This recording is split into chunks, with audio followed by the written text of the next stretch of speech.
afternoon. Welcome to another episode of Movement Radio. I am Chip Hazard. I'm Talon Williams. I'm Roger Sierra. Let me take a sip of my Pimp Juice real quick. Juice. Pimp Juice. All right. What was the shitty Lil Jon energy drink? Crunk Juice? Yeah. God, that thing probably was horrible. As somebody who actually tried it, no. I would rather I would rather drink boiling hot Red Bull than to drink that shit again. Do they still? They probably don't make it still. No. They don't. I don't think they do. I mean, Lil Jon in a drink. Hold on. That's a quick little Google search away. Hold on a second. Crunk Juice. Please tell me they still make it. Please tell me they still make it. It brought up. Yes. It's now just called Crunk Energy. It's naturally fueled energy. Oh, I know what we're doing. We're doing a taste test again. Oh my god! It comes in sour apple, blood orange, pomegranate, mango peach, and grape acai. And that sounds really good. I bet you it tastes horrible. The grape acai does sound good, but I don't know. When I had it back in the day, it was nasty, so I don't want to drink it. I don't know. The formula might change. It's made with real cane sugar, so that should tell you something. Did any other rapper at that time have another energy drink? I know 50 Cent did vitamin water, but it's not an energy drink. It's hydration. I don't think didn't Nelly have one at one point? Sweat juice? Yeah. No, it was Pimp Juice. Was it Pimp Juice? I thought he did. Let me look that. Yeah, look that up. Pimp Juice energy drink. There is one. Told you. Oh my god. Hold on. No do way. They still sell Pimp Juice? Yes. Yes. It's got. Yes. They have Pimp Juice and extra strength Pimp Juice. Yeah, that's the vodka. The one with extra strength has vodka in it. They also have. So they have Pimp Energy, Whiskey Cola, Pimp Juice, tonic water, regular cola, soda, iced tea. So the iced tea is Pimp Lemon iced tea or Pimp Peach iced tea. It's green.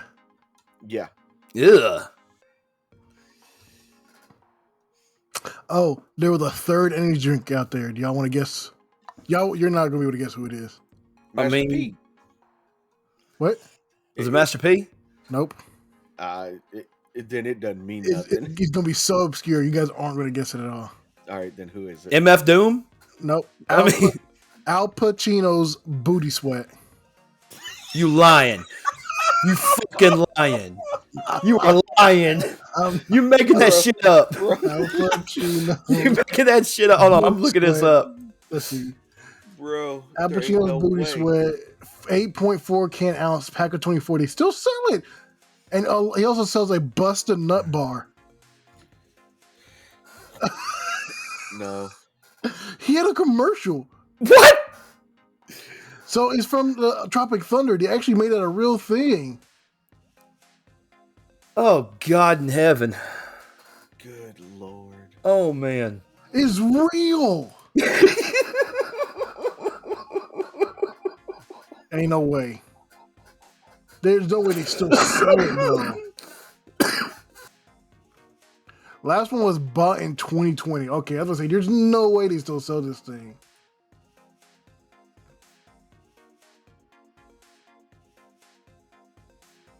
Good Lord. You can get it for $25 on Etsy.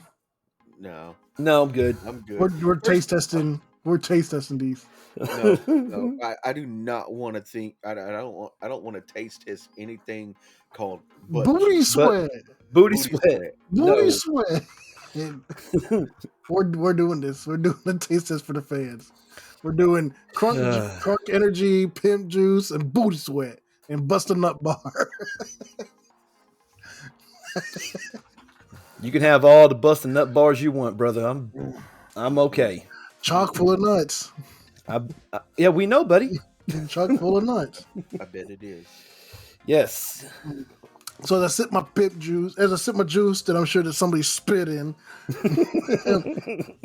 I'm just here to say that I hate you, all of you. I hope all the bad things happen to you and you alone. Damn, who pissed in your Cheerios? Silky Johnson. All right. So let me start with a wholesome story after we just had that trip down nostalgia road. Yes. Nostalgia. Crunk juice and Pimp Juice. I didn't know Pimp Juice was I just said that just to say that. All right. So this is it's not a long story, but let's see. So the story goes, I was traveling from the south of England to the north of Scotland to start a new job the next morning. Have no idea how long that takes because we're not from over there. I had taken a train up to London and was supposed to get on an early morning flight from Heathrow. The bus to the airport, however, was canceled, and I had to make my own way using a series of night buses. However, it was 2:30 in the morning and my phone was dead, and I had never used London's night buses before. I was young and a little scared, standing in the middle of Victoria, trying to figure out the faded bus schedule when a woman came up to me and asked, "Are you all right, love?"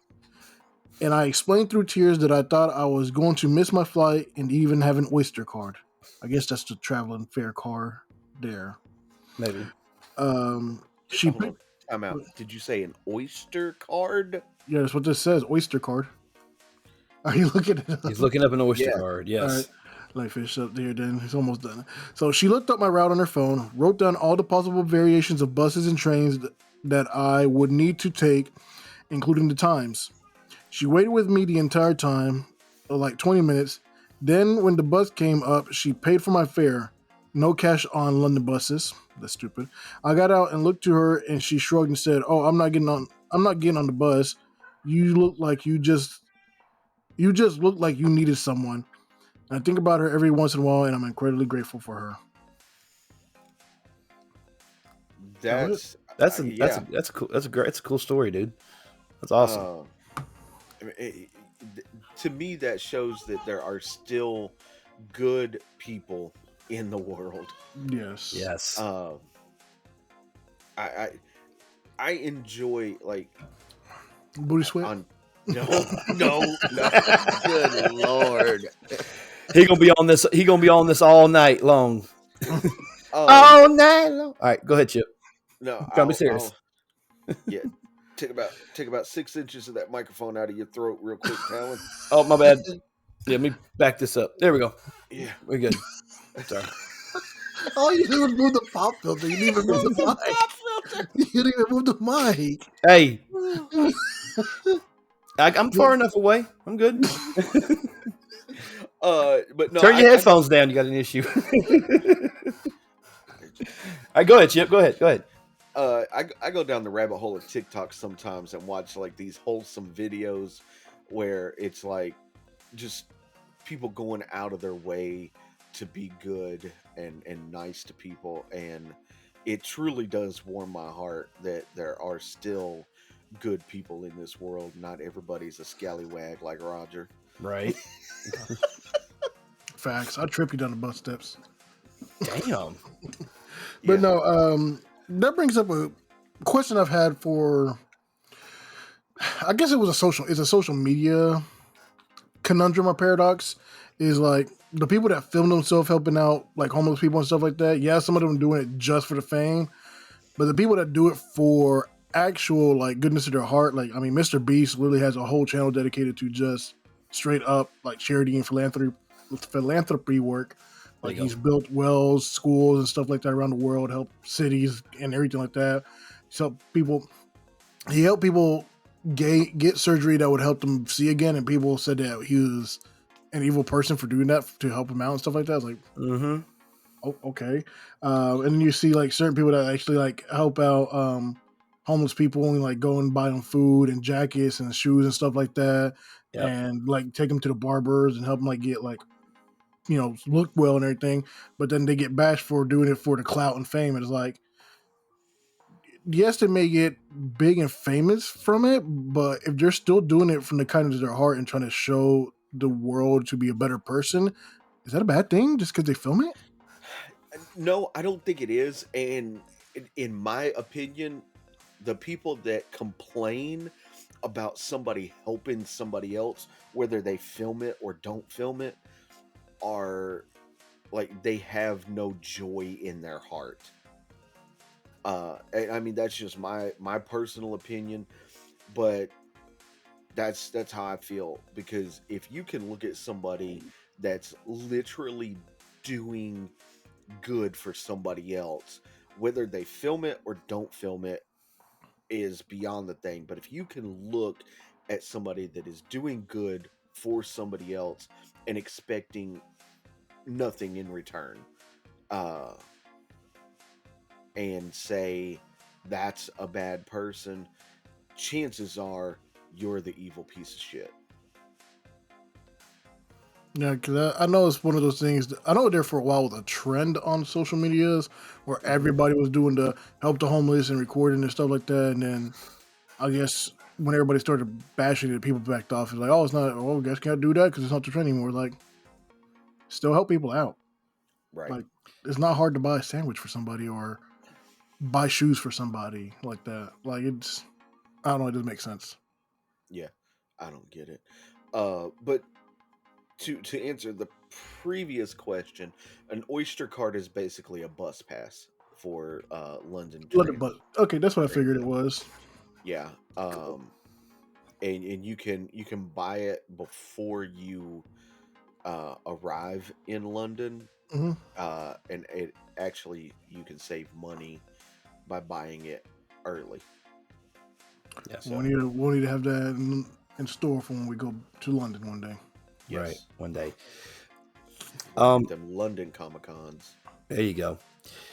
I would say it's a weird oxymoron in a sense, because when you're obviously helping somebody out, regardless of however you help somebody out, whether you buy them shoes or you buy them food or whatever the situation is, a lot of times it's almost like if you don't, it's the old saying, if you don't film it or you don't pics or it didn't happen kind of a thing, So like you could talk about all the philanthropy that you do, but if someone's like, oh, well, where's your proof of all the philanthropy, and then you record yourself being, philanthropic. And then it's like, well, why are you bragging about it or whatever? I don't understand why people like Roger, you brought up Mr. Beast just a little while ago. He did something. I can't remember. He built like 200 and something wells over in Africa. In Africa. Yeah. And there were people upset about that. And I'm like, why are you upset that somebody took time and money to go over to another country and do and try to help get clean water for people out there who don't have clean water? The biggest issue the biggest complaint people had is that, oh, they're not going to learn how to be self-sufficient. It's like they're in a poor region with no water. You can only be so self-sufficient. Like, they don't have an irrigation system. He literally had to build them an irrigation canal. Yeah. Like, they could not afford their own irrigation system. Sorry for him helping them. He also built them like a new bridge to get across to actually gather the water, so they didn't have to worry about falling to this river that's apparently killed like 10 people in the last year or so. Yep. Oh, how dare he? And there's also, I mean, there've been so many accusations of him. I've never heard the term before, but a lot of people were accusing him of white saviorism. I've never heard that term before in my life, but yeah, apparently that's what many people were calling him. He had this white savior complex or something along that lines. I'm like, what the hell does that mean? So I actually looked it up, and the definition of white saviorism is where a white person will do something for somebody of a different ethnicity or a different color or whatever to basically make themselves feel good because of white guilt and things of that nature. And I'm like, why can't you just say, hey, he saw a need and he's doing something out of the kindness of his heart? Why do you have to make everything about race or politics or anything of that nature? Like, why can't you just say like, hey, this guy's doing something good that's going to help people? And why can't you just be like, hey man, good for that guy. Hey, what can I do to help out? What can I do to be philanthropic like you? But no, they have to figure out some weird way to twist it to make themselves feel better about themselves. And I don't understand why, but I don't get it either. I'll never understand. Like, just let the man help people. Yeah. He's literally not doing anything to you personally. Like, he's not taking money out of your pocket. Let the man build wells in schools and help people see and get people hair lip surgery and all that kind of stuff. Like, just let him be. Yeah. He's doing a hell of a lot more with his money than a lot of the other billionaires in this world and country. Like, So. he's literally built food pantries, food kitchens, does like pantry delivery, Thanksgiving dinners. Like, he literally said it himself. He's like, I got all this money that I'm not going to use. Why not put it to good work? That's not being a white savior. That's just being a good person. Exactly. But they don't see it that way. And it's always got to be a hidden motive, right? A hidden agenda. Mm-hmm. Yeah. Like I said, I don't get it. But yeah, I mean, shout out to Mr. Beast, man. He's doing his thing. And shout out to all the people that are doing just stuff like that in general, just to help out, no matter what. If it's the kind of out of the kindness of your heart, like there's a dude, I can't remember his name ever, but he always pops up on my YouTube feed every now and then, and he just goes around and he gives like homeless people notes and food and jackets and shoes and stuff like that.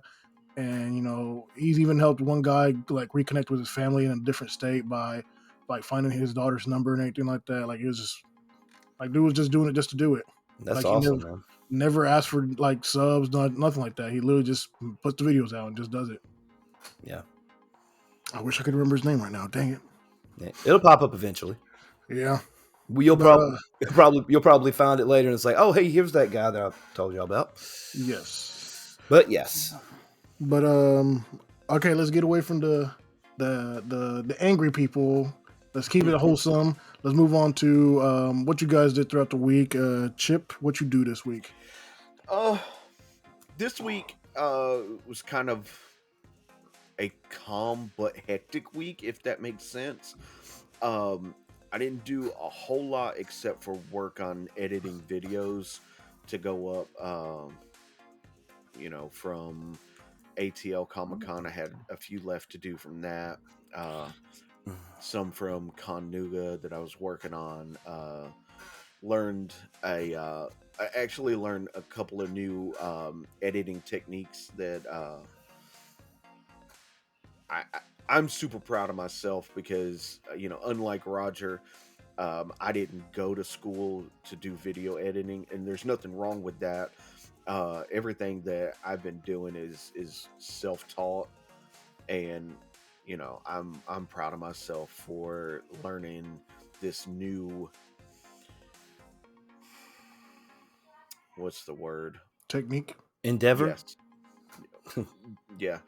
This new endeavor, this new technique, to help out, with the movement radio process.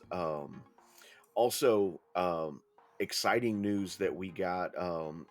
We actually were accepted to be media guests for Fanboy Expo Anime Toy and Gaming. It's a new convention. This is the first year here in Knoxville, Tennessee on March 9th and 10th. So it'll be this coming weekend as this video is seen. Super excited for that. We had a couple of options for conventions to attend in March, and we got in on that one, so thought that was really cool. And then I picked up a new board game I thought was kind of cool. It's called Sentinels of the Multiverse. Nice. It's a card game, basically like a knockoff of Marvel. And what I thought was really cool is the instruction booklet is in the form of a comic book. That's awesome. Cool. So I haven't played it yet, but when you open it up, this is all the rules of the game and everything. So if you've ever played any card games, it's similar to those. That's cool. So, and then the last thing, picked up a new book called Super Gods. It's done by Grant Morrison. Grant Morrison done a lot of like the old DC comics back in the day, and it's basically an analysis of what superheroes can tell us about ourselves and our culture. So that's that. I picked that up. I'm actually going to start reading that this evening. I just finished the last book I was reading, so. But That's cool. That's been my week. Just gearing up for this weekend. Try to get a lot of cool footage and stuff. Cool. What about you, Talon? How about your week? Oh, my week has been a little more hectic than I thought it was going to be. So I, for the people that know, they know that I'm currently going through a situation where I was unemployed for a little bit. I'm not gonna lie. Hey. Oh, okay. Sorry. Get in here. Yes. Well, to blur that out. Yeah, it's blur that part out. Hell, I didn't know she was coming in here. Anyway, all right. But yeah, it was a pretty hectic week for me. Good news and bad news came with it. I did get me a job this week, so I was happy about that. The only issue that I have with the job is I'm working from 4 o'clock to 2 a.m. on Saturdays and Sundays. So it bums me that, at least for the time being, I'm going to have to fall back in terms of being able to go to conventions for Movement Radio, which sucks. But at the end of the day, I got to do what I got to do for my family, and I got to, strive. And again, like what I said, it's just a bump in the road. It's a job until I can find something that's going to be better suited. But I mean, I will say this though: getting off at 2 o'clock in the morning, I have to worry about going through rush hour traffic's pretty cool. But yeah, other than that, caught up on some wrestling, caught up on some anime. There's so many reasons to hate AEW, but I have a couple in my head on a personal level.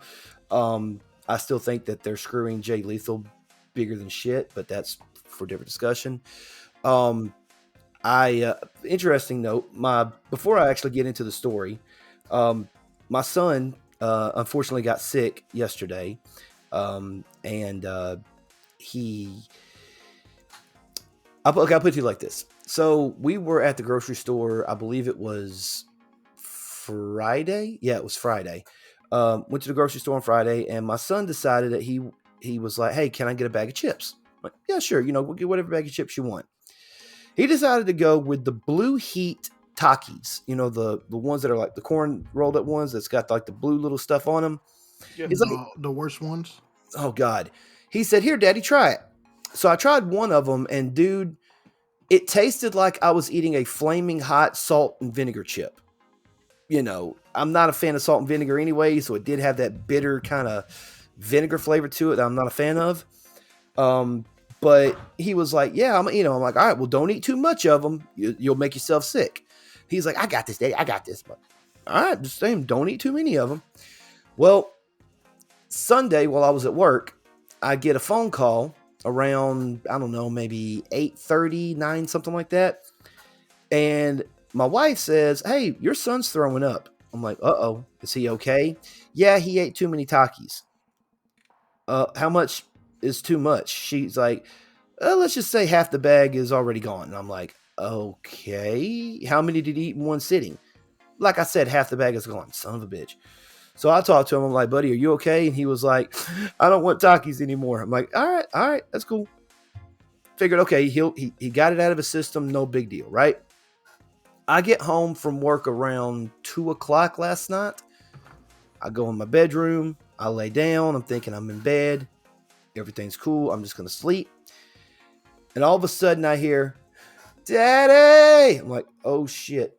So I like run down the hallway, and my son's in the bathroom. And I'm like, "Are you okay?" He goes, "Daddy, I don't feel good." And literally Have you ever accidentally like try to get like a blue slush out of a slushy machine and it just goes everywhere? No. It's worse than that. Dude, I never seen sensors. I never seen blue throw up before, but it was disgusting. It literally went from one end of the bathroom to the other. And I'm like, oh shit. My wife comes around the corner. She goes, what happened? As soon as she sees it, she turns right back around walking. I'm like, where are you going? She goes, you got it. All right. Come on, sit down. Sit on the toilet. He's sitting there. He can't breathe. It came through his nose. It was bad. It was really bad. Got all that cleaned up, and then he was fine after the fact. Like this morning, like unfortunately, like he didn't go to school this morning. I walked into his room this morning to check on him. I said, are you okay? He goes, I never want to eat Takis ever again in my life. I'm like, all right, I won't buy you no more. So, and I said, what did you learn? He goes, never eat Takis again. I'm like, no. What did you learn? Don't eat more than Mexicans. Your words, not his or mine. But yeah, so that happened. So I'm like, so I guess it was a good life lesson I taught him. I'm like, hey, so here's why you don't eat a shit ton of nasty, disgusting chips all in one sitting. And he was like, okay, yeah, you're right. But like I said, that happened. The new job is okay. A lot of the people that I work with are big anime fans, so I was able to discuss some anime. I ended up asking them the standard questions that we ask at conventions, like, do you watch it subbed or dubbed? What's your most overrated anime? Is there any you like that you like to talk about? I had this one guy tell me, he goes, hey, what do you think the best anime is of this upcoming at the beginning of 2024? And right before I was going to give my answer, he goes, if you say anything other than Solo Leveling, we're going to fight. I'm like, I mean, Solo Leveling is good. I think Delicious in Dungeon is just as good. He goes, okay, I'll give you a pass on that one. That one's a good one. So, so we got a lot of anime heads where I work. So, but yeah. Unfortunately, every single one of them are busters because they have not subscribed to the YouTube show. Yeah. And I told him all about it. Like, yo, we talk anime. We talk about a whole lot of cool shit. You need to come check it out. Even, Crunk Juice and Pimp Juice and everything. So what about you, Roger? What'd you get into this week? Not really much, usual. Just went to work, had to tolerate that throughout the week. Then I'm trying to remember. Saturday, went to Cleveland because a new Colombian snack bar opened up, and I had to go try it out. Okay. Recommend it. Spectacular. Super authentic. Felt like home. Like a lot of the food was so delicious and great. I spent probably over $60 there buying food. Ow. Well, I also bought a bunch of stuff to come back home. Because my oldest brother, he works third shift, so he wasn't able to go and everything. So I brought him back some food and stuff like that. My niece also, she was working. One of my nieces was working, and my mom didn't feel good. She didn't want to go out, so I brought her stuff. So a lot of to go home was mostly the thing. But right. No, the place is super chill, great. It's right next to the KFC in Cleveland on Keith Lane. So between KFC and Arby's and Smoothie King and stuff like that. Okay, I know exactly where you're talking about. Yeah. It's the road they have the Christmas parade every year, pretty much. Yeah, pretty much. Yeah. And it's like a little purple building. It was super nice, like I said, super chill. A lot of authentic Colombian food. It's owned by a husband and wife combo. The husband we were talking to him. He's Mexican, and the wife is the Colombian. He said she was always making food at home. Everybody liked it. She just took the chance. That's what's up. Take the chance. Do something you like to do. But they built it sort of based on Encanto, the Disney movie.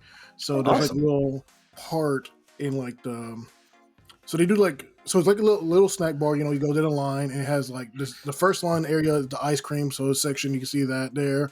Then they have the pastries and cakes and stuff like that. And then they have the actual breakfast items that's pretty much what Colombian food is mainly known for. It's the big breakfast and stuff like that. So it's right there, and then our drinks and everything like that. But where the ice cream section is, just have a little. They also have a little bar counter, but instead of seats, they have swings with flowers wrapped around it, like nice. Isabella's room. That's interesting. Yeah. So I got to ask, because now I'm thinking about it. Like, and again, please forgive me for being uncultured, but what is the difference really between, like, say, certain Spanish food? Like, you got Colombian food, you got Mexican food, and then Brazil. Like what's It's like the literally the region, like everybody else. Like we in Colombia, we have more vibrant fruit and coffee, sweetness. Like most of our food is sweet and savory. Mexico, since they're out in the desert, they get a lot of hot foods, just naturally. Just like India, it's pretty much the same. Just a lot of hot food because of nature, like the temperature and the climate and everything. Brazil is also mixed, just like how Colombia is. They have a lot of sweet and savory, but I feel like they also have more I guess meat variety because of how big they are. Just different meat from different animals. Um, so Colombia is more, you said, more like fruits and we like have a lot of sweet, savory food style. right. So because you mentioned breakfast, like, is it more like a, I don't know, some I'm like I said, I don't even know the, again, Like we uncultured have one of our like main known course meals is called a bandeja paisa, which means just like pretty much just bandeja paisa, pretty much like platter, national platter, and it brings fried egg, in arepa, which is pretty much a fried corn cake. Is the easiest way to describe it, I guess, would be the. Then we got beans, rice, avocado, salad, chorizo, and back crackling. And I hate back crackling so much. I can't do that. What's the problem with back crackling? It's just all grease to me. It's literally just like grease because it's how thin and but Colombians love it. I get it. Hey, you got to eat what you got to eat, but I can't do it. Bro, you had me at chorizo, so that's literally like the platters. Those 7 things on that one plate, and that's like a breakfast item for us. Okay, interesting. Okay, so we have like a lot of savory stuff, but we also do a lot of sweet desserts and stuff like that. Just things like that. And we have a lot of fruit ranges, so we use a lot of fruit, like smoothies and just drinks and stuff like that too with it. Okay. But also, I guess that's for mostly like inner. I guess the international, like inside national. I don't know how you would say that, continental. I guess because the coastal people would definitely be more fish and stuff, and they do have some banging fish meals. I'm not gonna lie about that. Any particular fish in particular? Not that I know off the top of my head. I've eaten it a couple times, but that was like when I was 14. So that's the last time I actually went to Colombia, so I can't remember. I had dolphin once. I mean, I've had like snake and alligator and stuff like that, but that was here in the States. Gator's fine. I've never had snake before. I've had alligator. Tastes like gator to me. Oh yeah. Yeah. But I did that. Then I went after that. I hit Books a Million up to get more manga and stuff like that. I picked up a couple of stuff. I finally picked up the Itachi side story from Naruto, which I love. I've been waiting for this for so long. Interesting. Pretty much tells his story from his youth up to. I'm not going to spoil it because you haven't seen it yet, Talon. I want you to watch it. But it tells his story from when he was little and how great of a shinobi he was from like this young age. Because I think he's the second youngest kid to ever graduate from the Ninja Academy at the age of like 7, something like that. Interesting. No, Kakashi was 7, he was 12, and Minato was 13. So yeah, like he graduated way before like anybody. Then he joined like the Spec Ops of Ninjas, did a bunch of missions like that. Then what happens afterwards and everything like that too. So so basically that is just his story, basically. His story to flesh him out more because he's involved in a lot of points in Naruto in general. Shippuden. See, I can't talk about him because like his story is so integrated in so many plot points, but he literally has to leave the village after he does something and he's not seen for like 10, probably 8 or 10 years, something like that. And then he comes back and just a bunch of chaos and stuff happens because of what he did before. So was he, just yes or no? You ain't got to go into detail. Was he banished? No, he technically left on his own accord, but he would have been banished. Gotcha. Yeah. Say less. I got it. Yeah. I'll when I dive into Shippuden, then that's what I'm going to do. Then I picked up. Go ahead.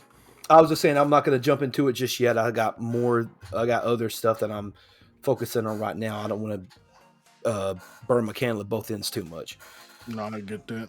I picked up Spy Family Volume 1 for Parker, since he really likes Spy Family. Nice. When we went last time, we weren't able to find it. They had like issue 3 and 4, or volume 3 and 4, so thankfully I was able to find that. And then I found the next solo leveling. This is also another manga, another Korean manga, and it's called Omniscient Reader's Viewpoint. So the premise of this one is that the world is being. Well, let me just read the back of it, the synopsis, pretty much. So, as a struggling office worker, Dokja Kim, Soul Joy in Life. Wow, that's weirdly worded. Soul Joy in Life is an online novel so obscure that he's its only reader. Then one day, the story comes to an end, and so does the world. People all around the globe suddenly find themselves being massacred by horrific monsters or pitted against each other in sadistic scenarios straight out of the novel. However, only Dokja is aware that this is merely the first chapter of what is to come. Knowing that devastating plot twists are on the horizon, he can no longer afford to sit back as a reader. It's time for Dokja to step up and write his own destiny. And I'm telling you, let me call it a good panel. The coloring and everything on this is so nice, really well detailed. Oh, nice. Blurry and everything, but no. This was recommended to me by another guy when I picked up the Itachi book. He's like, "Oh, you like anime?" I was like, "Yeah." It's like Itachi's one of my favorite characters. We went into a spiel, and he's like, "Are you watching Solo?" I was like, "Yeah, I got all Solo one." It's like, I love Solo. I read it all, and I was like, we started talking, and he's like, "Well, have you heard about this one? This is the next one in line." And I was like, "No," and then picked it up, and I was like, "I gotta get it. I gotta get it." Right. I think, did I do anything else? No, I think that was it. For pretty much Saturday was my day of doing things, and then Sunday was obviously chore day. Yay, chores. Yay. But no, that's my week. My week was a day, pretty much just of happiness and getting to do what I wanted for a little bit. Although this week I am working in Cleveland. I like working there. I just hate traveling back and forth all the time. But I got to try that Indian restaurant again today. Still so good. So good. And then I'm definitely going to the Colombian restaurant on Wednesday because tomorrow I got to go to the eye doctor and they're going to tell me how bad my eyes are again for the 45th millionth time. Right. We're gonna have to figure out a day to go up there. Yeah. And try some Indian food and if you said it was better than Tander, I'm gonna have to figure it out. Yeah, it definitely is. It's just gonna have to be at like 12, 1 o'clock, so I got enough time to get back home. Yeah, we could do an early morning run. I think they open at 10 or 11. Yeah. Yeah, we can hit for lunch. Yeah. It might be cheaper you hit at lunch. So I don't know. Let me ask you before we get into our anime review. Did you guys hear the story of Wendy's is going to initiate the surge pricing thing, and then they redacted that statement or anything? I don't know if you guys heard about this yet. See, I heard about it. The source didn't come from Wendy's though. It came from some dude. Yeah. Yeah. It was all, from what I understand, it was all this speculation from this guy. Yeah. And like major media outlets seen it and ran with the story, and then Wendy's came out and was like, we never said we were gonna do that. Yeah, like a lot. I've heard so many people like, because I never literally understood like what is surge pricing, because I'm Granted, I'm not the smart. I'm not the sharpest tool in the shed, but surge pricing is basically depending on the time of day. Would depend on the price of right. Yeah. So it's like if you go to like a sit down like nice restaurant or whatnot. A lot of times they have like most Mexican restaurants. You'll have like a lunch menu that's and that'll have prices on it. And then if you go after like 5 p.m., they have the dinner menu, and the prices for dinner are going to be elevated as opposed to lunch. So that's what surge pricing is. Yeah. But fast food restaurants don't do that, so that's probably a big thing. Yeah, I seen a picture earlier today in one of the Facebook groups that I'm in, and it was a receipt from Burger King from 1986, where 3 Whoppers, 2 large fries, and 2 sodas was $8.39. Now you look happened 4 times since then. That's what I'm saying. And then the caption of it was like, "Don't forget what they took away from us." I'm like, "Who's they? Who are you talking about?" But yeah, I thought it was interesting. Go ahead. Sorry. This just dawned on me. As part of my week, I picked up a. Is that a Rengoku? Yes, it is. Yes, I picked up a Rengoku statue. That is awesome. And I also picked up. Roger, you'll appreciate this. The Tommy Oliver. The Dino Thunder. Yeah, actually found this in the wild at Walmart on clearance for $10. Was that the only one? It was the only one. Damn. And then the couple of other things that I got that I thought were cool. I picked up 2 different Kevin Smith Funko Pops. Nice. The director's chair and the Fat Man one. Yeah. So actually got these. They were on sale for $15 each. The Fat Man one is an LA Comic Con exclusive. Nice. And the director's chair is an Amazon exclusive. Yep. Yeah. And picked those up for $15 each. So I thought that was a pretty good deal. I feel bad. I don't have any cool shit to show everybody. Mine was sort of on a whim. Looks million. Yeah, I wasn't expecting to get any of this stuff. It was like the Rengoku statue I got for $12. Right. Just a steal. Yeah. And then, like I said, the Tommy Black Ranger was on clearance for $10. So it's just kind of one of those like right place, right time. Right. The only figures I want are those Jim Lee X-Men 97 they're releasing.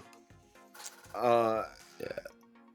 If you happen to make a trip down this way, Epicos, our good buddies over there, they have the entire set. They have that new line? I know that released.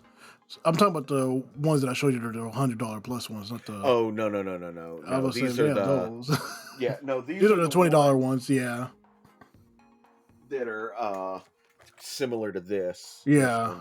No, I want the full big boy set. Yeah. That Raven, the one you sent, was really fucking that Raven cool statue is beautiful. That is. Yeah.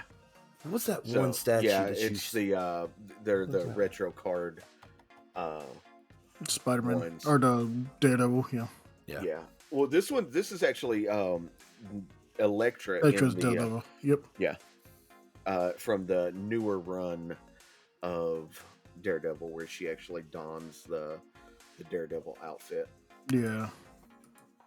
So, I'm actually looking for another Daredevil because the only Daredevil I have is the Kenner small one.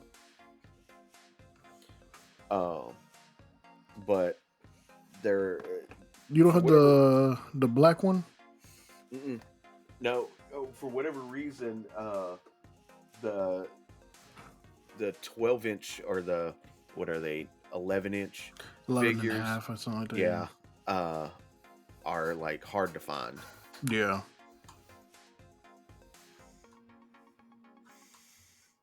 I actually seen one on Amazon. It was a NECA Daredevil, but they wanted $200 for it. Mm-hmm. Man.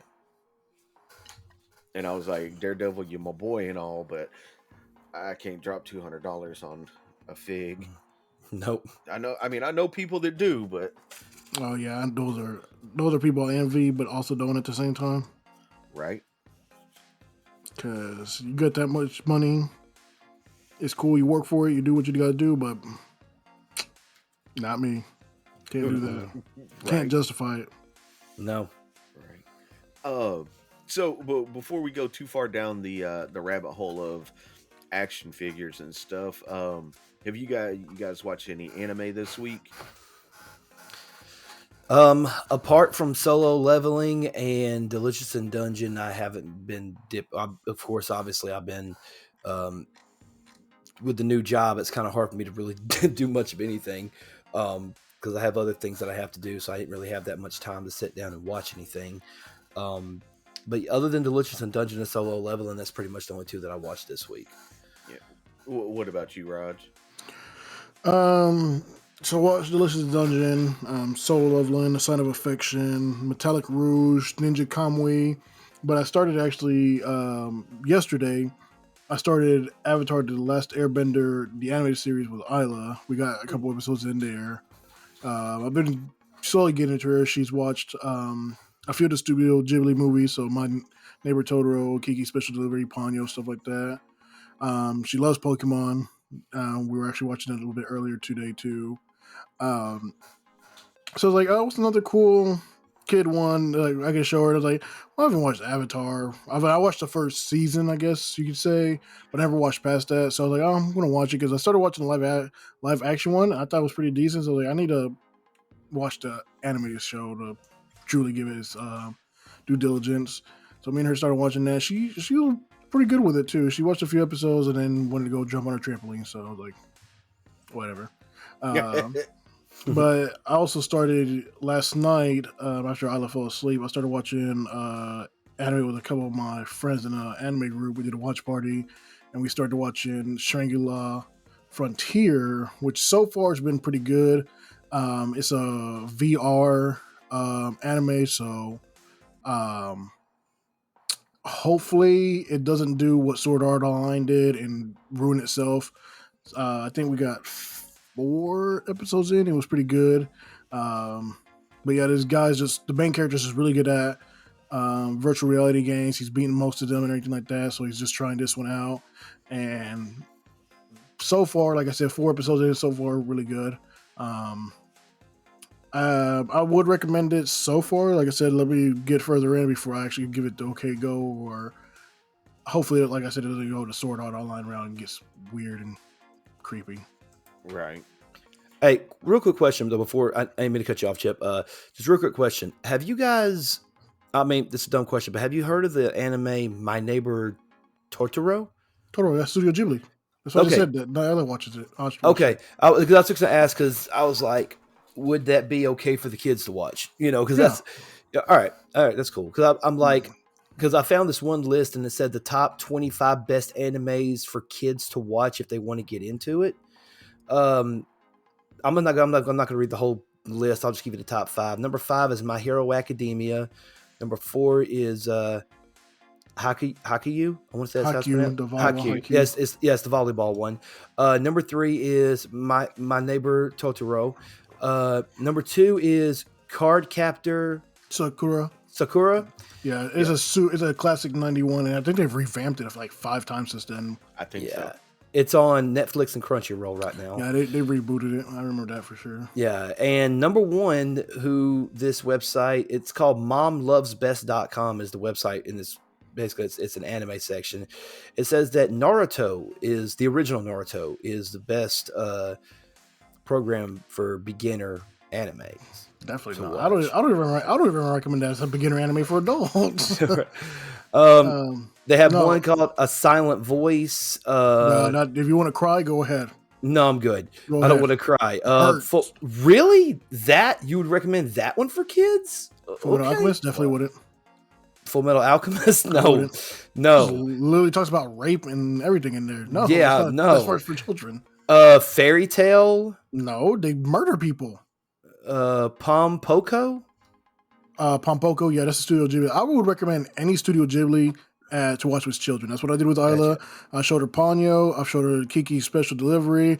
My Neighbor Totoro. She loves My Neighbor Totoro. Like, that's her thing. She talks about Totoro all the time. I literally had to buy her a poster. What's the name of the studio you said again? Studio Ghibli? If you have HBO Max, they have a whole category for it. Oh, okay, cool. Yeah, I got HBO Max, so that works. Yeah. So just go do that. Watch those. Do not watch Weathering with You if you don't want to cry, because that shit hurt my heart. Spirited Away wouldn't be? Or is that Studio Ghibli? Spirited Away. I'd probably wait till a bit older because that one does deal a little bit more adult thematics. But like I said, Ponyo, Kiki's Special Delivery, Pompoko, My Neighbor Totoro, Poco Rosso was so good. Michael Keaton, I did not realize he played the voice of Poco Rosso. That movie's so underrated in my opinion. What else is the other one? Hold on a minute. Is it Princess Mononoke Studio Ghibli? Yes, but that's also more adult. More adult. Howl's Moving Castle. Yeah. Princess Mononoke was the first like feature length anime movie that I watched. That you watched, yeah, it's so good. It is. Wait, I'm on Studio Ghibli's Wikipedia page, and it's got feature films, television, short films, commercials, video games. So I clicked the video games. They had something to do with Jade Cocoon in the Jade Cocoon series. Probably just the animation. I'm looking through. It was developed. Let's see, the video game developed by Genki. It's based on the.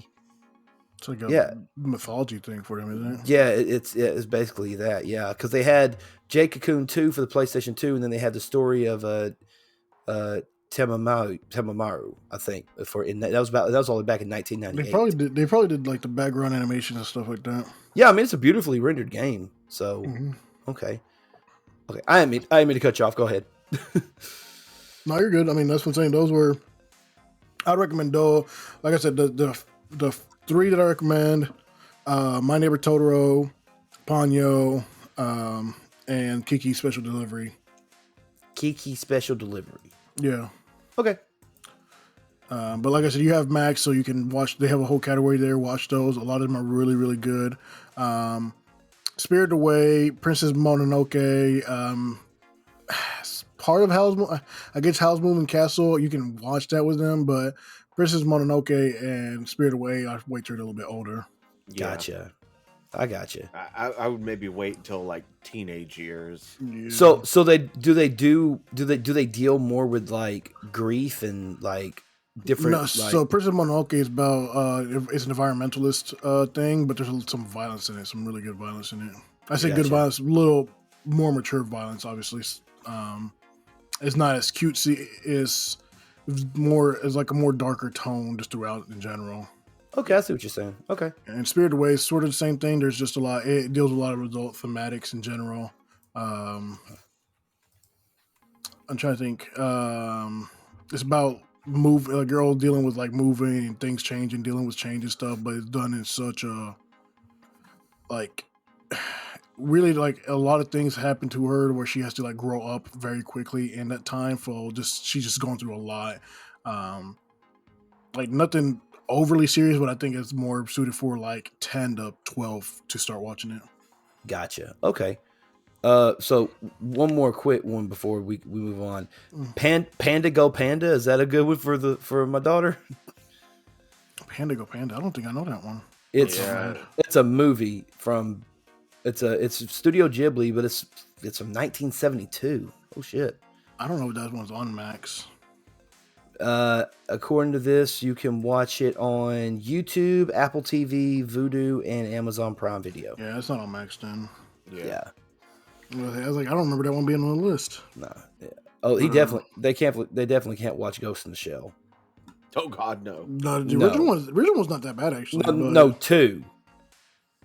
Yeah, I've seen the original Ghost in the Shell. Yeah, from actually Ghost in the Shell 2 Innocence was 2004. Oh, that's the newer one, yeah. Yeah. You can show I'm on the list right now. Castle in the Sky is a good one to show too. Whispers of the Heart, The Wind Rises, Pompoko. There's a few of them, but that's really the ones I'd recommend. Okay. And then you got some tear jerkers in there that I would not recommend. Alrighty. Yeah. So we're all three of us were caught up on Delicious and Dungeon and Solo Leveling, correct? Mm-hmm. Yes. I'll start with Solo Leveling. What are your thoughts of the latest episode? Not 7.5 because that was absolute garbage. That's a recap. Yeah. Yeah, that was Like just I said, a recap. The website I use doesn't even have 7.5, so No. But episode 8, the most recent full-length episode, what were your thoughts of that episode? It felt like filler. It felt like, and don't get me wrong, maybe filler is, I don't mean filler in a negative connotation, but I mean it in a term of story building and things of that nature. Not a whole lot of, definitely not a whole lot of action like it was in the first, really the last couple of episodes. But this one was definitely, I guess, tame by comparison, if you will. Excuse me. Obviously Jinwoo, he goes and he visits his mother, and I think it's at a point to where, and I was really like watching it. I was wondering, I can't remember his name. Let me go back and look and see what his name is real quick. I'm so sorry. Which guy? The guy that the guy who was the leader of the group that he killed. The little brother. Yeah, the little brother. Like in this episode, I was actually expecting him to not like take revenge, but to like see like what he was going to do to kind of like get to that level of revenge and stuff. I know Jinwoo, he met up. I cannot remember the guy's name. He met up with the guy he originally went when they went to the first portal. Chayul, I think is what his name was. I think the guy with I think he's the one that lost his arm. Is when they were in the. When they went to the first. When they went to the first dump, when they went to that dungeon, he met up with him at a supermarket of all places, and but like I said, I mean, it was like I'm just going to read this quick synopsis right here, this last one, where it says the Hunter Association employee explains that due to the shortage of hunters in the area, they are there to go along several C-rank hunters who have been convicted to prison time, who will get time reduced from their sentences by assisting with dungeon dives, as well as an overseer to monitor the convicts. B rank Kang Tash, I want to say that's his name. But yeah, like General also in this episode, he was called to do the dungeon dive, where he obviously, what we talked about a minute ago, he make the survivors. But in at one point, it's like, because after the whole deal with the I think episode 2, right before episode 3, it's like almost like they couldn't communicate with Jinwoo, the girl. I can't remember her name. Help me out here, guys. Well, the girl that was with the healer. I'm gonna go the one in the dungeon with him. Yeah, the one that was at the dungeon with him. Like she couldn't have Kang. That's what it was. Or no, Kim. Or was it Kim? You know what? I should know You all know this by who heart. you know who I'm talking about, though, right? Yeah, I should know this by heart, but I don't because all the other anime names in my head. I'm going back through looking at okay, because they did the whole deal with the Gungeon, revere God, praise God, prove your faith.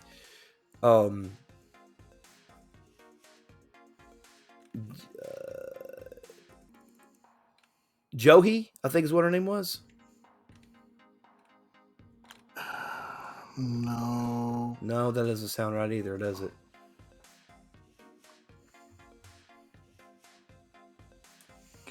I think it was Johi, because it says in episode 2 when it says let's see, yeah, it says finally only Chayul Johi who has collapsed from the stress and Jinwoo are left. Yeah, because Jinwoo was the only one that was remaining at that time, and he had to carry her out basically. So yeah, her name was Johi. She was the healer, and it's like they didn't really have any contact with him after that dive. So it kind of brought a little thing more full circle. Like as far as the episode 8 goes, it was more of a, I guess, story building type episode instead of a like action episode, I guess would be the best way to call that. Overall, what did you think, Roger? Chip, what did y'all think of the episode? I mean, in my opinion, it was the slowest. May even is Lee Jo-hee. Lee Jo-hee, there you go. Okay. I was like, man, it was throwing me off. You said Kim. I was like, Kim is not her name. Like, yeah. It threw me off too. Sorry. That's why I couldn't remember off the top of my head what her name was, because we haven't seen her since episode 2. But no, we saw her in episode 4 because she was going to take the flowers to him, and then she left. Oh, that's right. Yeah, I forgot about that. Go ahead, Chip. I was just say it was a slower episode, kind of like you said. I would almost say it was probably because of what we've been accustomed to for the first like 7 episodes. This is obviously the slowest, but also possibly the worst episode that they've put out. I don't want to use the word worst because people think we're gonna crap on it. Let's say weakest. Yeah, weakest. Yeah, we'll say weakest, not worst, because it was still a really good episode. It just wasn't what we had been like, accustomed to lately. Accustomed to through the first 7 episodes. Because you think back to all the way to episode 1, like it starts out like it's action from the get-go. You know, you're introduced to the S ranks right off the bat and everything. So yeah. No, I was gonna say it's just the pacing on it. They have to, like, when this first came out, I told you guys that the pacing on this thing is really going to be what matters. Because when the first 2 episodes came out, I told you guys that it was sort of slow paced because it has to build the world. 3rd episode sort of builds it. 4th episode ramped up a little bit because of the battles and the training and everything like that. 5th episode got some more action. 6th episode right there in the middle. 7th episode picked up again. This one dropped down a little bit because the pacing, because we're still world building.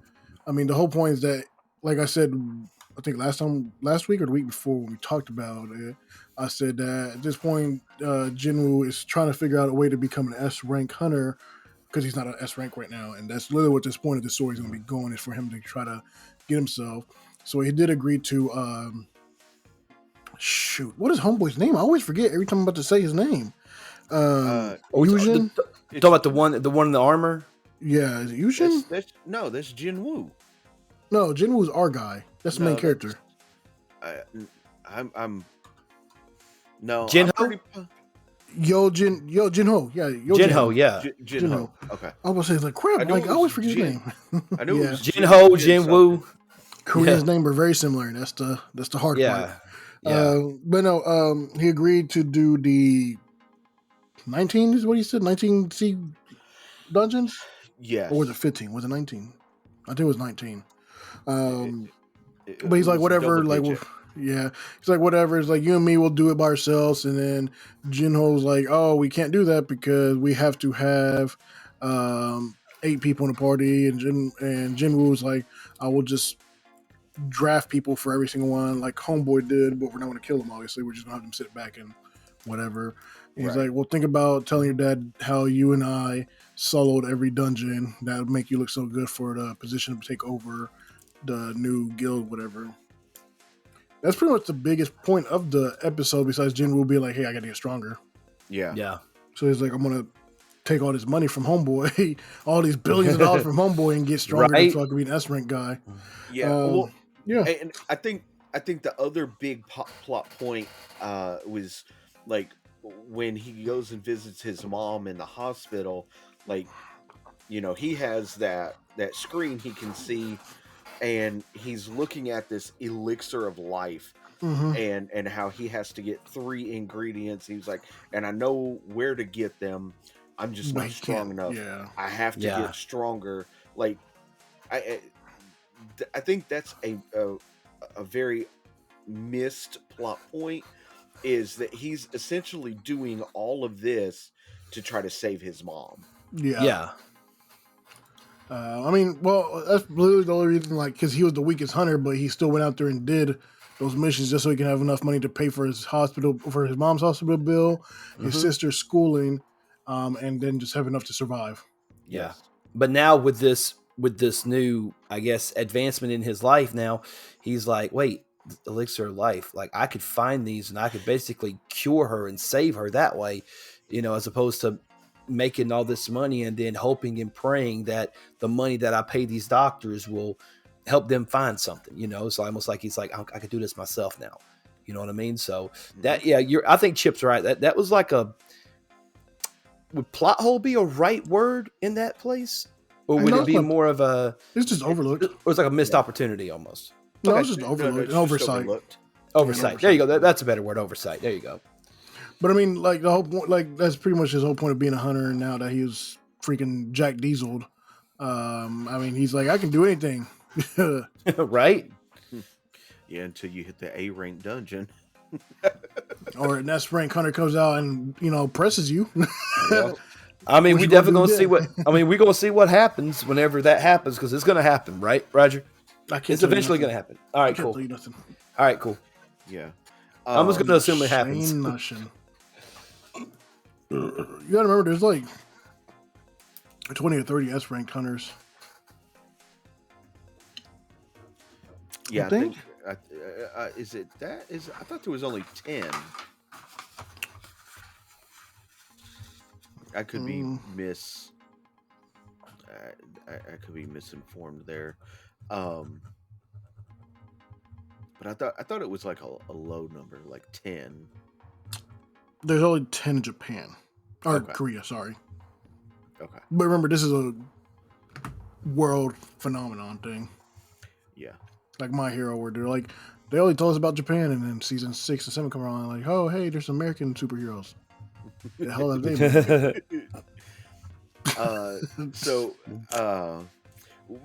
I want to just start with solo leveling first, because like we all said, it was kind of the weakest episode of the series so far.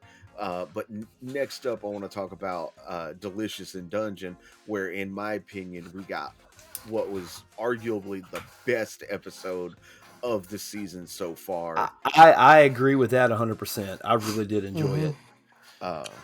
So yeah, go ahead, Talent. What did you think of Delicious Dungeon episode 8? Well, obviously, whenever, of course, the ending of episode 7 was, Marcel's, trying to get mana or trying to rest because, she obviously, got attacked in both her leg and her arm. And obviously you hear some people coming down the stairs, and it's like, I smell something. And then it turns out, let me go back here as just a refresher. I'm trying to remember the name. Namari. No, that's not it. Yeah, Namari. Yeah. Okay, here you go. Yeah, Namari. I'm just trying to keep my head on straight. Namari, like, obviously she was with them when Fallon was eaten by the dragon. So she gets there, and she's almost become almost like a mercenary in a sense, because it's like, oh, she went with this team, which is led by, like, we have the introduction of the gnomes in this one with Mr. and Mrs. Tansu. I'm telling you, Namari is she a gnome or is she a dwarf? She's a dwarf. No, I'm not talking about Namari. I'm talking about the gnomes. Yeah, that's what I'm saying. But you said introduction, but I was thinking about no, but she's a dwarf. So you're right. We've seen Namari in previous episodes. I was talking just specifically about Mr. and Mrs. Tansu with the introduction the gnomes into this story. Who are straight douchebags. Yeah, especially Mr. Tansu. He's a dick. And obviously, Marcel's not happy to see Namari because pretty much he quit on her and things of that nature. And then the Tansus, they're like, oh, well, I'm not going to worry about the Undine. Because remember, the Undine, like, they're still trying to, figure out how they get to the next level with the Undine, there. And then what the part to me that I thought was crazy was when Namari walked out and saw the Undine, and it just shoots her straight in the freaking head. No, that's not what happened. That's not how that happened. How'd that happen? Remember, Mr. Douchebag was there, and he put her in front of the shot because he was going to take the shot in the face. He literally uses her as a meat shield. She says it when she gets resurrected. But she still takes the shot in the head, is what I'm saying. Yeah, but it didn't shoot at her. She was just a innocent bystander taking shots. I'm just saying, don't jump down my throat. I'm just trying to remember it as I can remember it. But and then there was one point they went into this one area where there are these tentacles and this weird ass creature, and then root monster, right? Yeah, something like that. Root monster, yeah. Yeah, well, and the reason that they went in there is because Laos cut a deal with the gnome dude and was like, look, if you heal her, I'll help you over here. Get through this path, yeah. Because they both need to advance, and they're stuck in one position because of the aqua bubble of death. And then, the root monster douchebaggery. Huh? Okay, love you. Be careful. Yeah. And then I thought, the oh God, why did I? Oh, Senshi. He's talking to Laos, and he's like, look, I don't. We know he doesn't like magic, but he hates resurrection magic even more. The most. Right? Yeah. But then we find out that there's some kind of spell over this dungeon that doesn't allow people to actually die. Because to die, your soul has to leave your body. And there's some spell in the dungeon that doesn't allow the person's soul to leave their body. So it's not really resurrection magic. It's, just repairing. But that sort of contradicts episode 4 or 5, the ghost episode. Yeah, it kind of does. That was the one plot hole of this episode that it kind of didn't sit well with me, because they specifically, the gnome, and I know you guys Mr. said his Douchebag. name. Yeah. Tansu. Yeah, just not nice dude. Yeah, but he specifically said it because he heard Senshi talking to Laos. About resurrection magic. About it. And then the way that they took out the Undine, I thought that was pretty cool. Yeah, but also I think it's funny that the gnome thought he was safe because he's like, oh, the Undine is just a spirit, nature spirit. We have such a close bond with them, it will be fine. And then they start just shooting at their faces.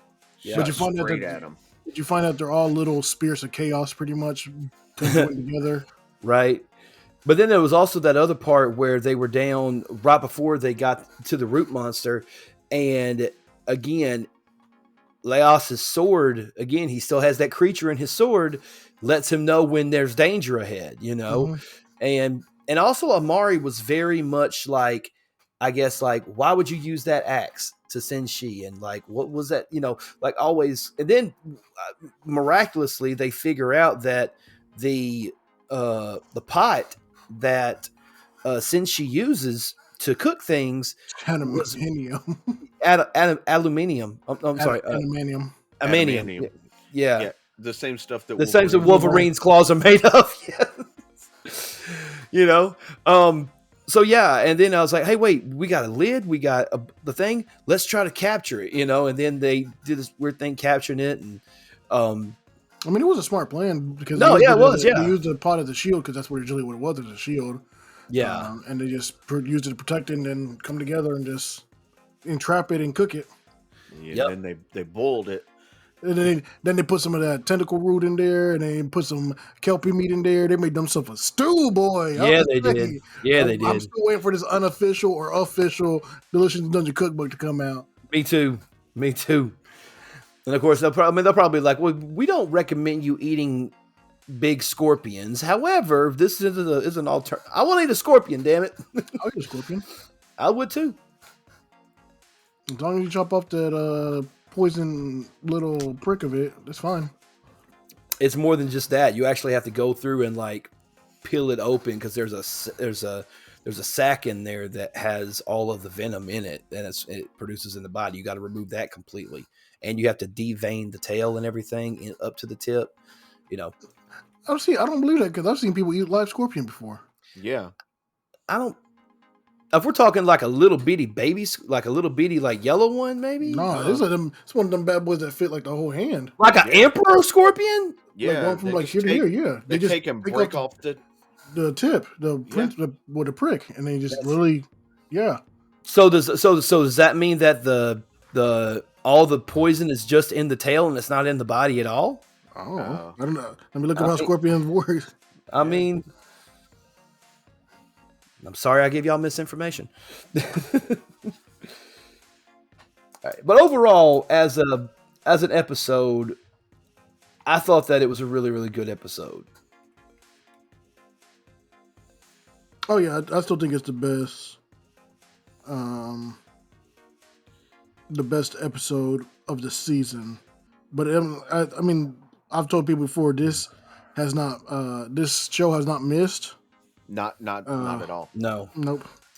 So, yes, to answer your question, Talon, the stinger, also known as the telson, lies at the tip of the scorpion's tail. It features a bulb, and this is where the scorpion's venom is both produced and stored. Okay, so it's at the base of the tail, not inside the body. That thing is so hairy too. Tip of the tail. Oh, okay. Okay. Yeah. So that's why people just break it off and eat it. Okay. Yep. I do have a Georgia education, so I do apologize. That's not an excuse. It isn't.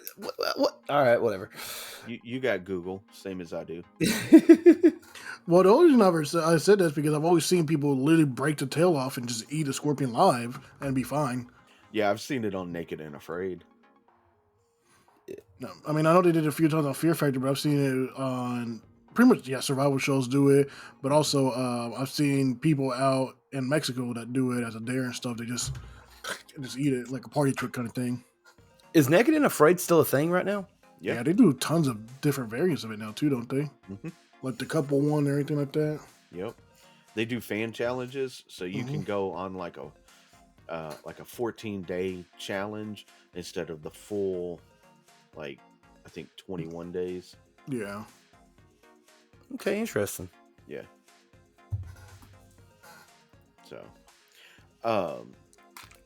So yeah, and unfortunately, I didn't get a chance to watch the latest episode of Unwanted Undead Adventure yet.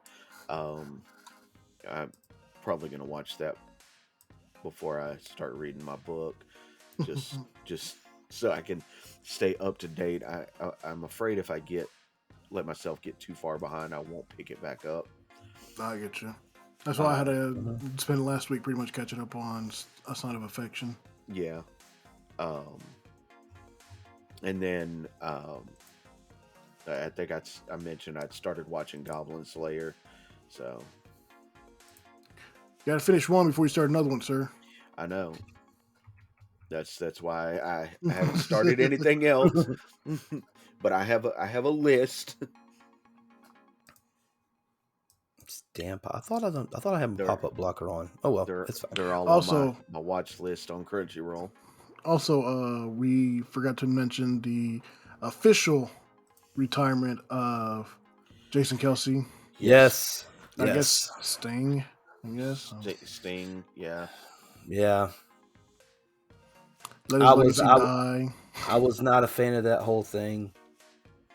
I think it was the best way that he could have went out on his own terms. But I don't think it was his terms because it was the Young Bucks. You know he would not pick the Young Bucks to be his final match. He went out on top. Yeah. Darby Allin did the craziest shit ever. That dude is just stupid. When his back is done in 2 years. 2 months.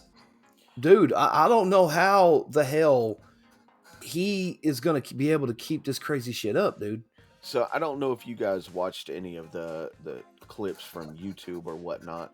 I did. But they posted the Sting's speech after the pay-per-view went off.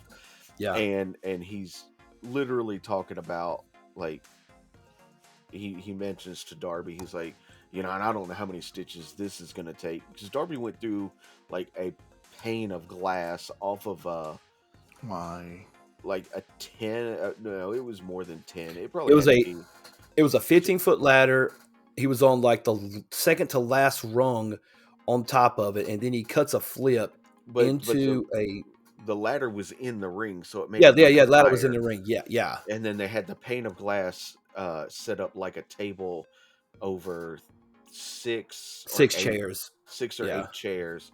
And he had one of the Bucks on it and was getting ready to do the swanton off and hit him. The other young Buck yanks his brother off, and our Darby just eats shit on this dive. You instantly see, I'm not sure if they used real glass or sugar glass on that, but you instantly see his back start bleeding and everything. So I say that to say that after the match is over and pay-per-view goes off, Sting's giving his farewell speech and everything, and he mentions, he's like, I don't know how many stitches this is gonna take to sew up Darby's back. Darby grabs the mic and he's like, I told you I was gonna die in your last match, and unfortunately I'm still breathing.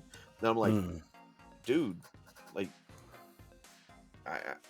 it's after, you're off air. You don't have to play the gimmick anymore.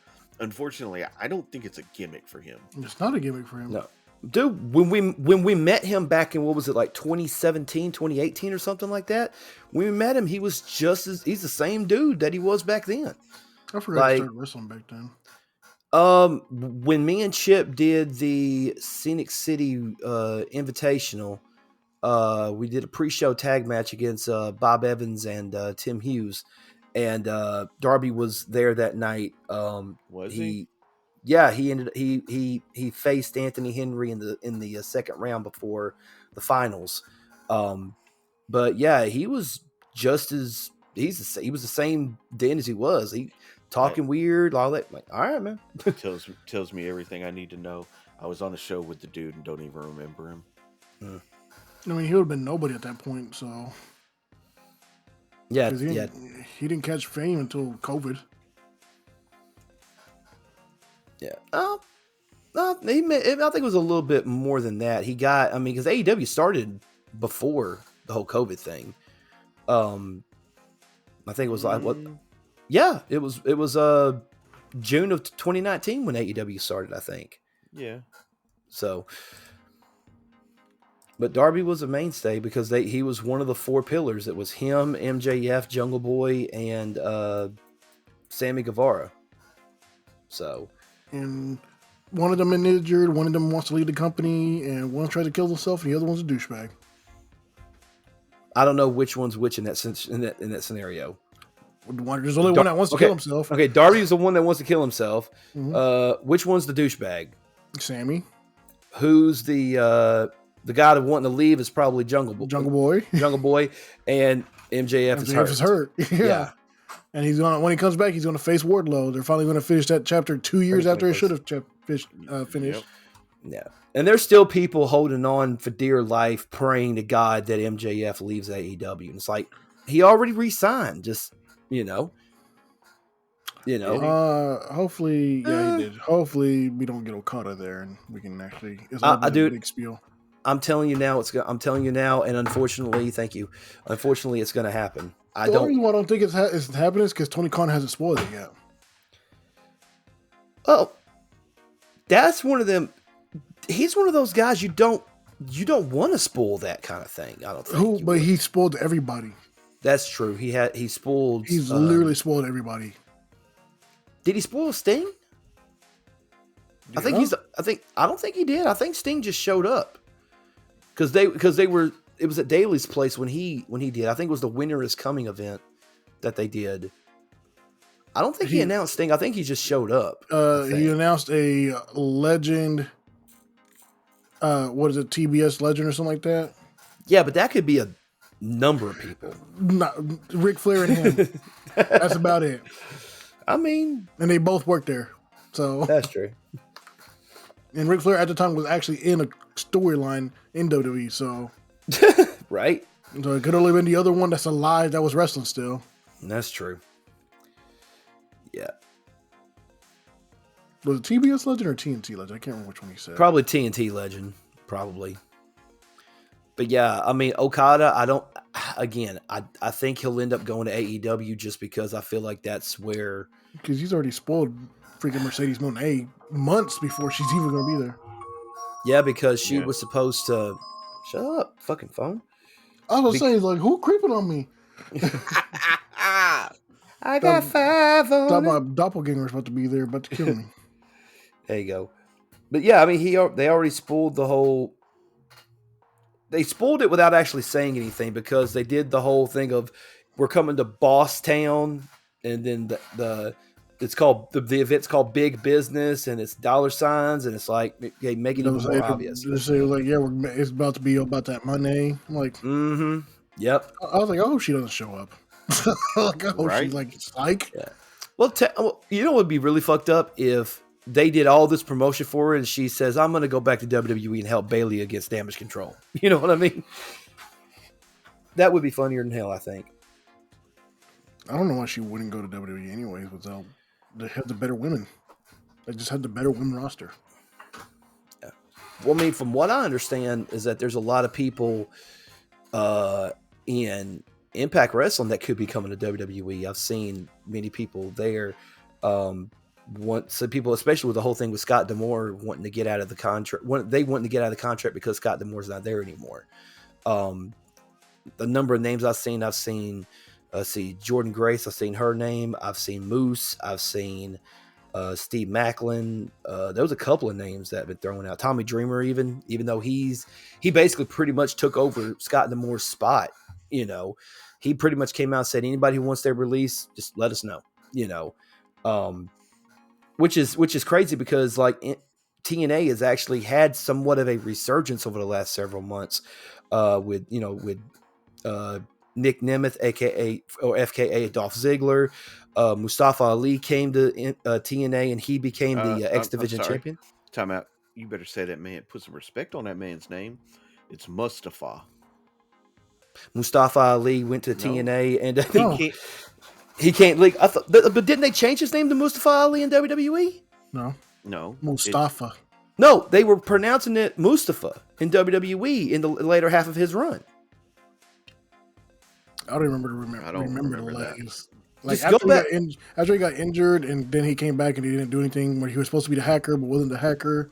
Or was the hacker? He started going by Mustafa Ali when he did the Retribution angle.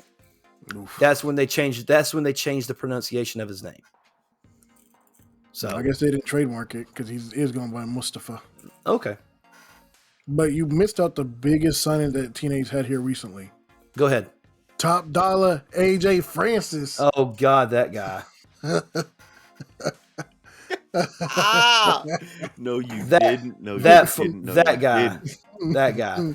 And he's still doing shit with like MLW too. Like he's doing an angle with Alex Kane right now, and I'm like, bro, and to do something with it, I'm like, bro, it's like you fat fucking useless guy, you trash can of a person. Oh, he might cut a diss track on you, Roger. And Joe Hendry did a better diss track than he did.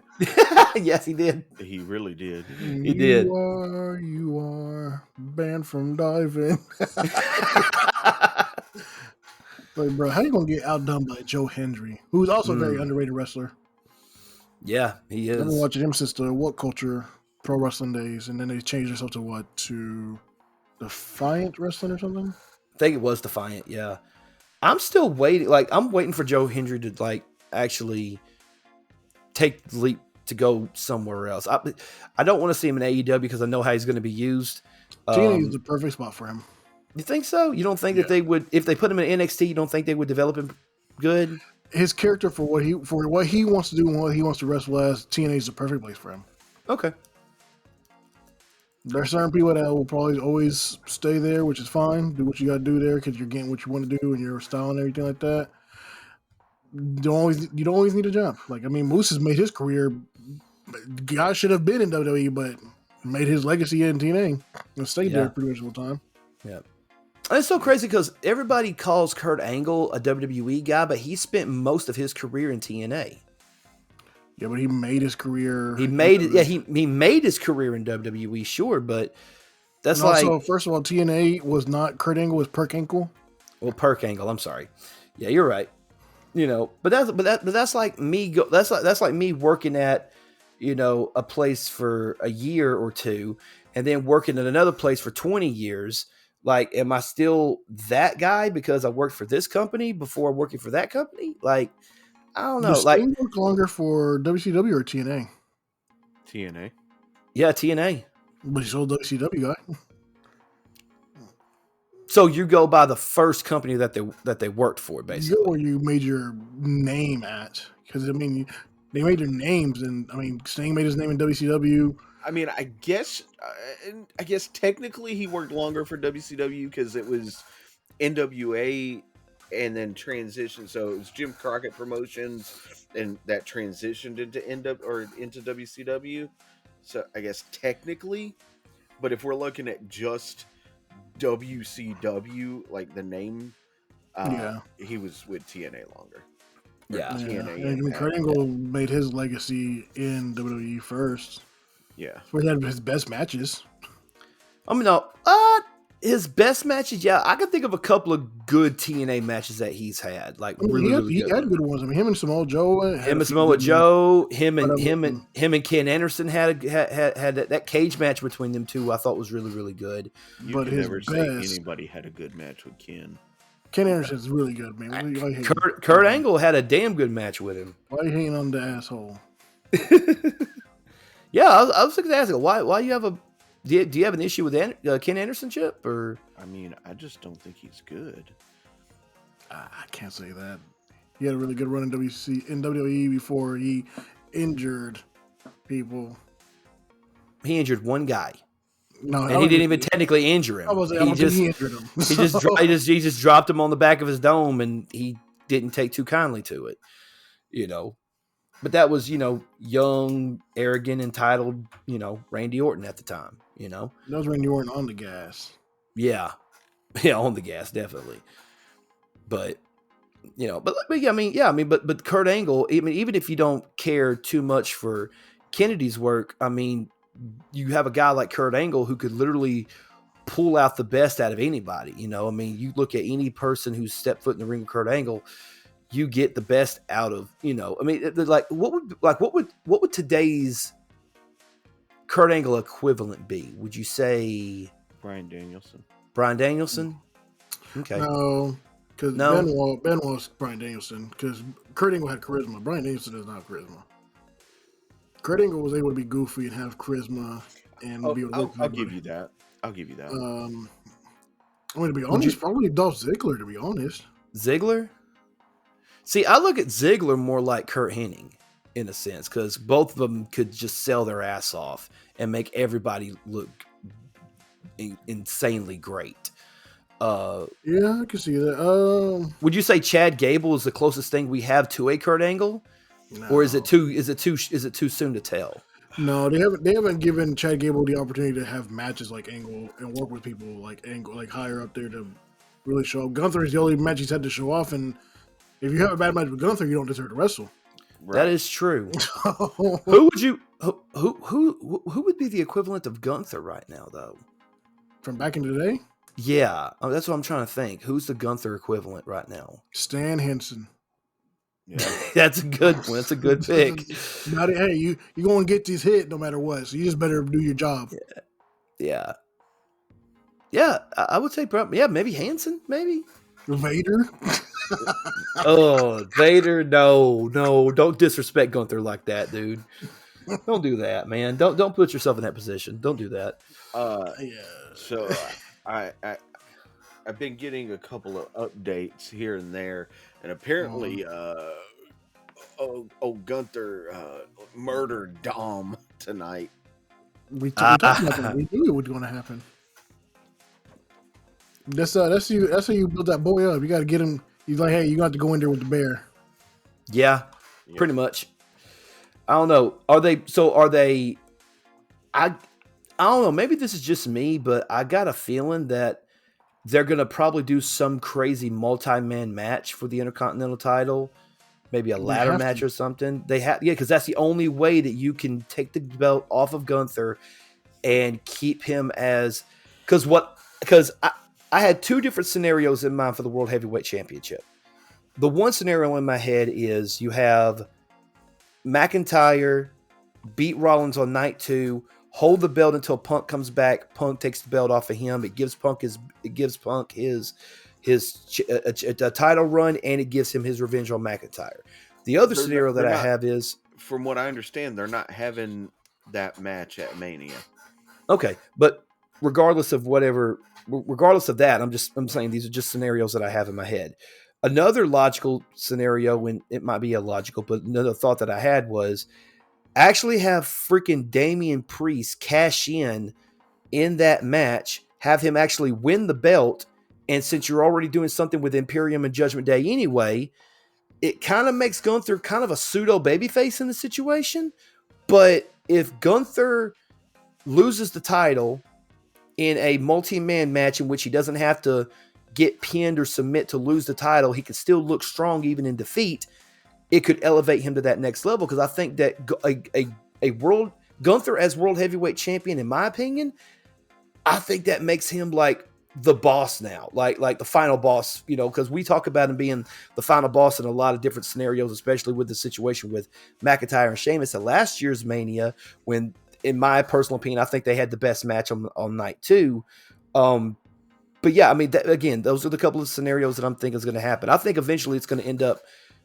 I eventually think Gunther is going to end up being World Heavyweight Champion in 2024. I just don't know how they plan on getting there yet. Like I said before, I'll say it again, over and over again. We need to have the guy who holds all the belts.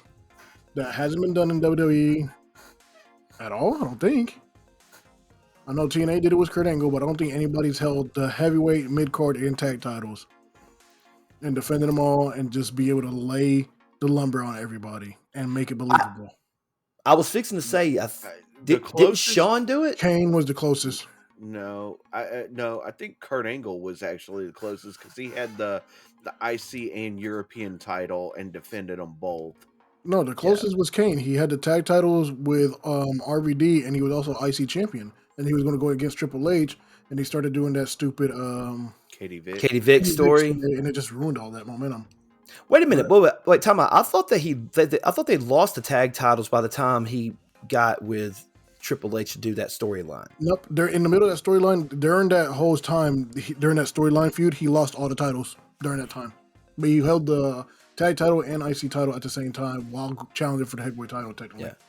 But also, Shawn Michaels also was WWE champion and European champion at the same time as well.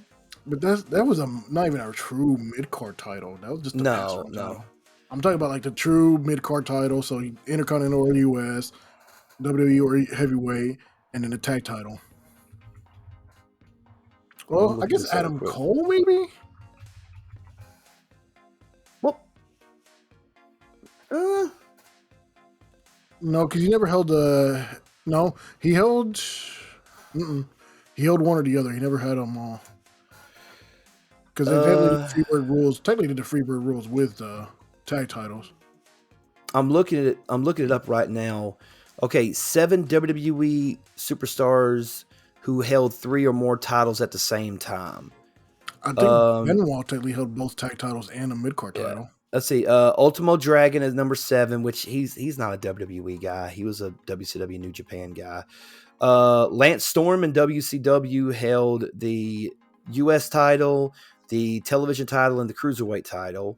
3 mid-card titles. 3 mid-card titles. Austin Aries did it in TNA. Let's see. Bobby Lashley did it in TNA. That don't count. Seth Rollins technically had 3 championships, even though one of them is for a YouTube channel.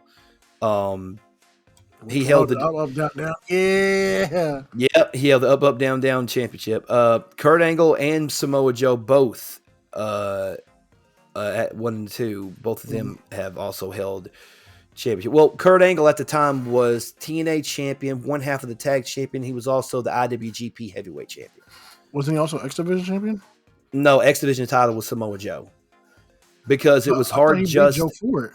That's what I'm saying. The match was Hard Justice 2007 in a winner-take-all match between Joe and Kurt Angle.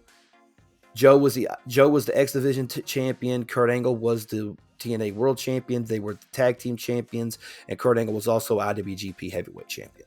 And Kurt won that match. Yeah, Kurt won that match. That's what I'm saying. Yeah. He held the X Division title. Yeah, that's what I'm saying. Yeah, I was just talking about just the picture that was in front of me. I wasn't even talking about like the aftermath stuff. But why the hell do I have all these extra pop-ups? Okay. Like, I didn't even know some of these. Like, I knew Lashley did it in TNA. I had no idea Aries did it. Yeah, that was during his time where he took over and got pissy that he had to lose to Morrison. No, that was after the fact, I thought. Morrison was what after. Year was that? This was 2017. Yeah, it was around that time, wasn't it? No, the thing with Morrison didn't happen until the pandemic thing. I thought it was during the pandemic when that happened. No,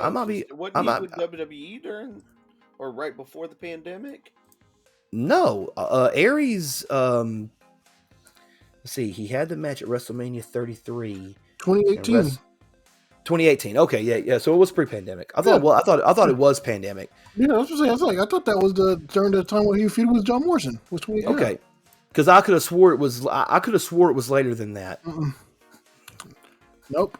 The reason I remember that is because it was. It happened right before. It happened before the pandemic, but it also happened before technically AEW started. Because remember, didn't Austin Aries try to go to AEW? Mm-hmm. Yeah, and they said they didn't. They didn't want him, or the Bucks didn't want him. Nobody wanted him. Nobody wants. I don't even know where he wrestles anymore right now. Does he? GW he might. He might. Hey, Mick Foley's wanting to get back at the. Mick Foley's wanting one more match. He wants one more death match. Why? He just. That's what he really is trying to die, isn't he? The last thing that he did was to control your narrative. So he's not doing anything yet. No. Created by EC3 and Braun Strowman. He's currently making appearances for NWA, so he's not even signed to NWA. They don't even want him. Yeah. Of course, he's been blackballed since June of 2020. Well, I won't say blackballed, but he's been I guess relegated wouldn't even be the correct word. In 2020, in June of 2020, he was accused of doing some things to women as part of the Speaking Out movement. Oh, he's done. Yeah, Austin Aries did. Yeah, this was in 2020. That was pre him going to the NWA. Well, he was with the NWA from 21 until 22. That's what I'm saying. The allegation came out pre-NWA. I guess he's not technically signed. Yeah. But all right, folks, we're just going to call that a night. We went a little long there, but you guys like to hear us talk wrestling, so there you go. Chip, anything you want to say? Just as always, don't leave without leaving a like, comment, share, subscribe. Tell all your friends about us. And come see us at the next con in your city. We're traveling a lot. We're hitting a ton of them this year. I was just while we were talking wrestling, I was just counting up, and we still have 1, 2, 3, 4, 5, 6, 7, 8, 9 more cons on the schedule this for the rest of this year. And I mean, we're looking to add some more. We have a couple of months where we don't have anything at all. So yeah, if you want to see us at convention in your city, let the con runners know you want to see Movement Radio there, and have them reach out to us. So that's what I got. Yep. What about you, Raj? I mean, as always, thank you guys for continuing watching. We've been getting a lot of good numbers on our retention and click-through rate, which just really helps us. It helps YouTube know that people actually want to watch our stuff. So thank you for the guys for that. It puts it out there. Just keep sharing with your friends. Leave comments. Let us know. Interact with us. Let us know what you guys think or what you guys like. What you guys want us to talk about, our opinions or anything like that at all. You can always DM us or just comment in the messages or the comment section down below. So let us know.